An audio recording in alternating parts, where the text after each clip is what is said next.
दोस्तों नमस्कार। आज एक बहुत ही इम्पोर्टेंट टॉपिक पर आपसे बात कर रहा हूं। ये खबर है यासीन मलिक को लेकर। यासीन मलिक जो कि JKLF से जुड़ा हुआ एक आतंकवादी, जिसने हमारे एयरफोर्स के ऑफिसर्स को 90 के दशक में 4 ऑफिसर्स हमारे जो एयरफोर्स के थे उनको मारने का, उनकी हत्या का आरोप है उसके ऊपर। और वो इस वक्त दिल्ली की तिहाड़ जेल में बंद है। और यासीन मलिक से ही लेकर खबर ये है कि यासीन मलिक की जो बेटी है, जिसकी उम्र इस वक्त 11 साल है, और ISI पाकिस्तान की जो खुफिया एजेंसी है वो उसकी बेटी का इस्तेमाल कर रही है प्रॉपर। और क्या है इसके पीछे मैं बताऊंगा, और ये पूरा मामला क्या है। दरअसल क्या हुआ है कि पिछले दिनों पाकिस्तान ऑक्यूपाइड कश्मीर की जो असेंबली है, सो कॉल्ड असेंबली, उसमें यासीन मलिक की बेटी, जिसकी उम्र मात्र 11 साल है, आप गौर कीजिएगा, मात्र 11 साल की वो लड़की है, और उसको खड़ा किया गया असेंबली में स्पीच देने के लिए। वो बोल रही थी और वो कह रही थी कि भारत सरकार ठीक नहीं कर रही है, यासीन मलिक को छोड़ा जाए, यासीन मलिक बेगुनाह है, वो अपने फादर से मिलना चाहती है। इस तरह की बातें वो कर रही थी। मतलब पाकिस्तान की ISI कश्मीर के मुद्दे को अब भी बड़ी ही बेशर्मी और नीचता के साथ भुनाना चाह रही है। ये बयान उस लड़की ने अपनी ओर से नहीं दिया, 11 साल की उम्र है उसकी, उससे ये बयान पाकिस्तान की inter services intelligence agency ISI ने दिलवाया है, और ISI उसके पीछे खड़ी है। मैं आपको एक और बात बताता हूँ। जो ये यासीन मलिक है, जिस पर हमारे 4 एयरफोर्स के ऑफिसर्स की हत्या का आरोप है, और भी कई बेगुनाहों को इसने कश्मीर में मारा 90 के दशक में, इस आतंकवादी ने, ये इस वक्त टेरर फंडिंग के मामले में तिहाड़ जेल की सजा काट रहा है।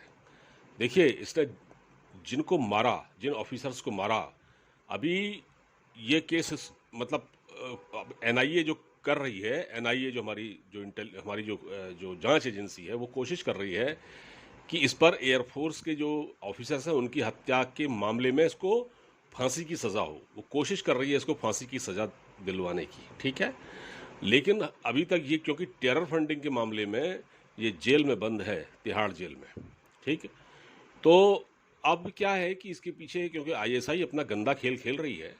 ISI जो करती है आपको पता है, क्योंकि जो ये यासीन मलिक है, ये कश्मीर का रहने वाला है, लेकिन इसकी शादी हुई पाकिस्तान में। और सबसे बड़ा सवाल ये है कि इसने पाकिस्तान में शादी क्यों की जाकर। पाकिस्तान में इसकी शादी ISI ने ही करवाई। ISI ने एक प्लानिंग के तहत इसकी वहाँ शादी करवाई मिशेल मलिक के साथ। और फिर ISI ने सोचा कि अब हम यासीन मलिक की आड़ में और भारत सरकार पर दबाव डालेंगे, भारत सरकार को ब्लैकमेल करेंगे कश्मीर के मामले में। तो यासीन मलिक तो अभी जेल में बंद है हमारे यहाँ। तो दूसरी खबर इससे जुड़ी हुई ये आई है, जो और भी थोड़ा सा हमारे लिए चिंताजनक है। वो ये है कि दिल्ली में जो तिहाड़ जेल है, तिहाड़ जेल के कुछ अफसरों ने बगैर कोर्ट के आदेश के यासीन मलिक को पेश करने की कोशिश की। कि कहाँ? सुप्रीम कोर्ट में। अब कोर्ट में जब किसी अपराधी की पेशी होती है, या किसी आतंकी जो जेल में बंद है उसकी पेशी होती है, तो कोर्ट उसके लिए बाकायदा एक आदेश देता है कि इसको इतने बजे यहाँ कोर्ट में प्रोड्यूस किया जाए। उसके बाद जो तिहाड़ जेल के या किसी भी जेल के पुलिसकर्मी उस अपराधी को कोर्ट में पेश करते हैं। लेकिन यहाँ तो तिहाड़ जेल को कोई ऐसा आदेश ही नहीं था। मतलब सुप्रीम कोर्ट ने एक ऐसा कोई आदेश ही नहीं दिया। तो वो कौन है वो अफसरों ने, जो 4 अफसर जिनको निलंबित किया गया है अभी कल ही, उनको इसीलिए निलंबित किया गया कि उन्होंने किसके कहने पर यासीन मलिक को सुप्रीम कोर्ट में पेश करने की कोशिश की। इसका मतलब क्या ये माना जा सकता है वो लोग भी क्या किसी पाकिस्तान की एजेंसी से मिले हुए हैं?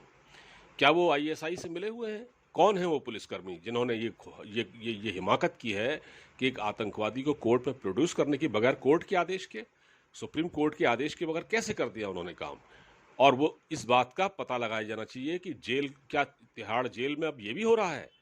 तिहाड़ जेल के वो जो अफसर हैं, जिनको निलंबित किया गया है, उनको ये आदेश कहाँ से मिला था? ये आदेश उनको कहाँ से मिला था कि उनको पेश किया जाए सुप्रीम कोर्ट में, जब कोर्ट ने कहा ही नहीं है तब ये हालत है।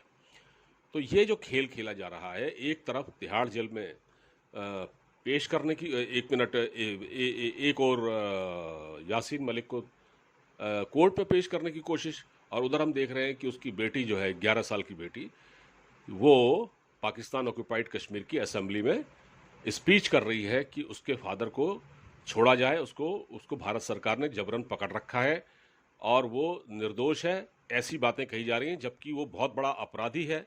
उसने एयरफोर्स के ऑफिसर्स, हमारे जो 4 जांबाज अधिकारी थे, उनकी हत्या करवाई, कई बेगुनाहों को मारा। 90 के दशक में कश्मीर में मस्जिदों से ऐलानात किए गए कि यहाँ से हिंदुओं को भगाया जाए, और बड़ी संख्या में, लाखों की संख्या में वहाँ से हिंदू भागे थे, जो आज देश में दर बदर की ठोकर खा रहे हैं। वहाँ से कश्मीरी पंडित जो है हमारे, और इस पर ही एक फिल्म भी बनी थी, मैंने आपको बताया कि कश्मीर फाइल्स, जो आपने देखी होगी, इस पर एक फिल्म बनी थी और ये फिल्म में पूरी सच्चाई दिखाई गई है। तो इसमें यासीन मलिक की पूरी इन्वॉल्वमेंट थी। तो यासीन मलिक बेगुनाह नहीं है। आईएसआई कोशिश कर रही है उसके साथ, उसका साथ दे रही है, और पाकिस्तान उसकी आड़ में कश्मीर का गंदा खेल खेल रहा है। तो पाकिस्तान को ये भूल जाना चाहिए कि अब कश्मीर पर वो कुछ नहीं कर सकता। इस बारे में कई एक्सपर्ट बता चुके हैं कि पाकिस्तान, दर हकीकत पाकिस्तान के पास अब कश्मीर के लिए कुछ बचा नहीं है। वो ये आखिरी दांव खेल रहा है, लेकिन वो उसमें कामयाब नहीं होगा। लेकिन इधर मैं आपको बता दूं, जिस तरह से तिहाड़ जेल में बंद यासीन मलिक की पेशी की कोशिश की गई कोर्ट के आदेश के बगैर, आप समझिएगा इस बात को, कोर्ट के आदेश के बगैर जिस तरह उसको प्रोड्यूस करने की कोशिश की गई, ये भी कम गंभीर मामला नहीं है। इसके तार कहाँ से जुड़े हैं, ये पुलिस वाले, ये अधिकारी जेल के, जिनकी सरपरस्ती में ये काम हुआ, ये किसके इशारे पर ये सब कर रहे थे? भारतीय जेलों में किसका कानून चल रहा है, कौन उनको गाइड कर रहा है? इस पर भारत सरकार को बड़ी सख्ती से सोचने की ज़रूरत है, और ऐसे जो अधिकारी जेल में बंद हैं, उनको तुरंत उनके खिलाफ निलंबित करने से काम नहीं चलेगा। उनके खिलाफ कड़ी से कड़ी कार्रवाई की जाए और उनको नौकरी से बर्खास्त किया जाना चाहिए। फिलहाल इस वीडियो में इतना ही। अब मुझे इजाज़त दीजिए। वीडियो को ज़्यादा से ज़्यादा शेयर कीजिएगा। नमस्कार।